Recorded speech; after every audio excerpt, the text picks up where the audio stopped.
দাঁত কোথায় গেল? হ্যাঁ, তোমার নাম কি? তোমার নাম কি নাম? আল্লাহ, তোমার দাঁত কোথায় গেল?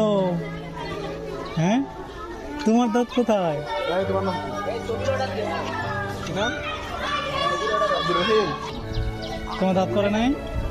তোমার দাঁত করে নাই? কি নাম? তুমি কোন ক্লাসে পড়ো? ওয়ানে?